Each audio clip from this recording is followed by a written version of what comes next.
องค์การปกครองบ้านถาดซ้ำปางกลุ่มบ้านที่3ของเมืองสุขุมาได้สืบต่อการก่อสร้างเส้นทางเบตงและอย่างที่2เพื่อสมเสยผลสำเร็จกองประชุมใหญ่ครั้งที่7ขององค์คณะพรรคเมืองและสร้างกระบวนการคำนับหับตอนการปอนบัตรเลือกตั้งสมาชิกสภาแห่งชาติชุดที่10และสมาชิกสภาประชาชนแขวงชุดที่5ที่จะมาถึงนี้ให้มีบรรยากาศให้เกียรติเข้าร่วมพิธีมีทานบัวเลียนเผยบุญส้มคณะประจำพรรคเมืองห้องประธานคณะกรรมการปกครองเมืองฐานท่องสวรรค์จันทบัณฑิตกรรมการพรรคเมืองประธานกลุ่มบ้านที่3มีพระอาจารย์ปริญญาเอกจิตวงศ์แสงแก้วกรรมการองค์การพุทธศาสนาสัมพันธ์ลาวแขวง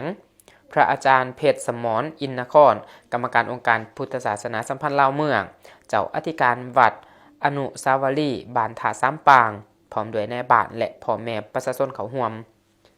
ทันบัวไลศรีดาราห้องนายบ้านถาซ้ำปางรายงานให้หูว่า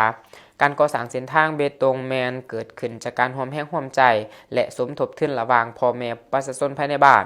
ภาคส่วนสังคมภายในและต่างเมืองรวมถึงลูกหลานที่ไปเฮ็ดเวียกอยู่ต่างประเทศก็ได้ร่วมบริจาคทุนฮ้อนผลสำเร็จระยะที่1แมนได้เริ่มจะตั้งปฏิบัติแต่วันที่23กุมภาพันธ์ปี2025มีความยาว340เมตรกว้าง6เมตรและหนา15ซนรวมมูลค่าการก่อสร้างทั้งหมด356ล้าน1,280 กีบส่วนแผนการระยะที่2ในต้นปี2026นี้จะสืบต่อก่อสร้างเส้นทางดังกล่าวซึ่งมีความยาว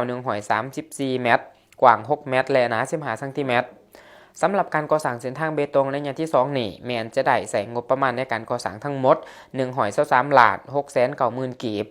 จำนวนเงินดังกล่าวแม้นได้มาจากการจัดงานบุญพระศาสตร์ห่วงเขาจำนวน10ล้านกีบจากงานบุญเพ่งถาด6ล้านกีบระดมจากประชาชนครอบครัวละ300,000 กีบเป็นเงินเก่า10ล้านกีบและยอดยกมาในปีก่อนแม่น17ล้าน650,000 กีบในโอกาสนี้ท่านบุเรียนเผยบุญส้มได้ตั้งหน้าให้องค์การปกครองเมืองสุขุมามอบปูนซีมั่งจำนวน1ตนเพื่อสมทบเขาในการก่อสร้างพระอาจารย์ปริญญาเอกจิตวงศ์แสงแก้วพร้อมด้วยคณะสงฆ์วัดห้องขย่อมและศรัทธาออกตนญาติโยมมอบถวายปัจจัยจำนวนเงิน15ล้านกีบและจากทานพันตีกิแก้วแสงแก้วทานหอยโทมื่นวิเศษพร้อมด้วยก่อนกำลังป้องกันความสงบเมืองสุขุมามอบปูน2ตนมูลค่า3ล้าน500,000 กีบโดยมีเลขาพักบ้านนายบ้านถาซ้ำปางเป็นผู้รับ